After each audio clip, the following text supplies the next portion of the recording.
বেশি যদি বিপদে পড়েন তাহলে হতাশ না হয়ে এই দোয়াটি পড়ুন। এই ছোট্ট দোয়া আপনি পড়ুন কতবার? 11 বার। আর এই আমল করুন, আপনার জীবন থেকে সব বিপদ সহজেই দূর হয়ে যাবে।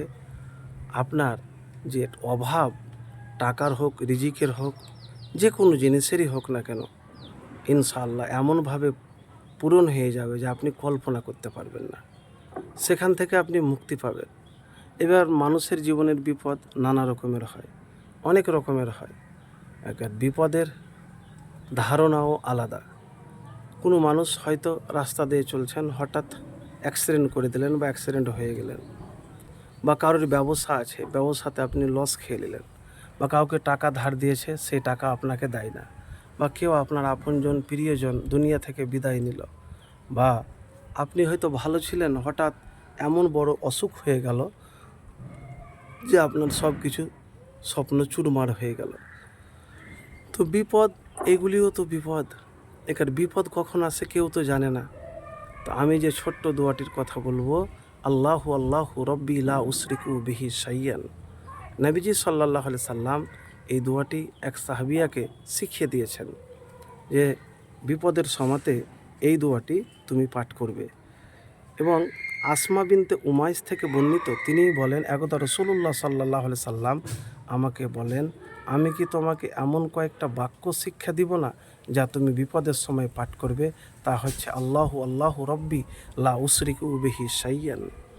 তো বিপদের সময়তে আপনি এই দোয়াটি পাঠ করবেন, আল্লাহুম্মা সাল্লি আলা মুহাম্মাদিন ওয়া আলা আলি মুহাম্মাদ কামা সাল্লাইতা আলা ইব্রাহিমা ওয়া আলা আলি ইব্রাহিমা ইন্নাকা হামিদুম মাজিদ।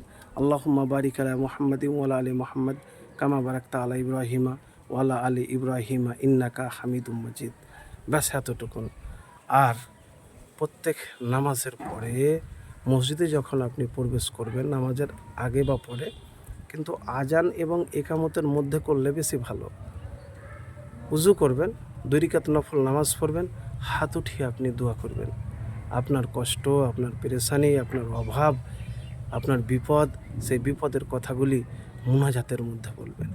এবার মুনাজাত কিভাবে করবেন আমি প্রত্যেকটা ভিডিওতেই বলি, আর পার্থপক্ষে আমি সঠিক বলার চেষ্টা করি।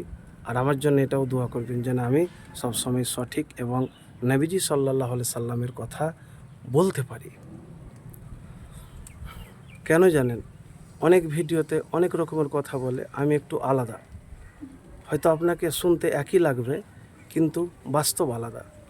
তো কি বলবেন আপনি, কি করবেন আপনি, সেটা হলো দোয়া করবেন। দোয়ার মধ্যে প্রথমে সূরা ফাতিহা, তারপরে দুরূদ শরীফ, তারপরে ইয়া হাইয়্যু ইয়া কাইয়্যুমু বিরহমাতিকা আস্তাগিসু, ইয়া হাইয়্যু ইয়া কাইয়্যুমু বিরহমাতিকা আস্তাগিসু, ইয়া হাইয়্যু ইয়া কাইয়্যুমু বিরহমাতিকা আস্তাগিসু।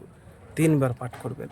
তারপরে আপনার কষ্টের কথাগুলি আল্লাহ সুবহানাহু ওয়া তাআলাকে বলতে, তখন আপনি বলবেন। তো প্রিয় ভাই, আল্লাহর কাছে তো চাইতে শিখুন, বলতে শিখুন, সাহায্য চাইতে শিখুন। অনেকে মানুষ করে কি, দোয়া করে কি হবে? কিছুই হবে না। দেখেন আমরা দুনিয়াতে বেঁচে আছি, এটাই আশ্চর্য। তো প্রিয় ভাই, এতটুকুন আপনাকে বলবো, দোয়াতে তাকদির এবং ভাগ্যও বদলে যায়। জীবনে যতই বেশি বিপদ হোক না কেন, ঘন ঘন হোক না কেন, হতাশ হবেন না। আল্লাহ সুবহানাহু ওয়া তাআলা যাকে ভালোবাসেন তাকে বিপদ আপদ কষ্ট বেশি দেন, এবং বিপদকে সবসময় আপনি খারাপ ধারণা করবেন না। এটি রহমতও হতে পারে আপনার।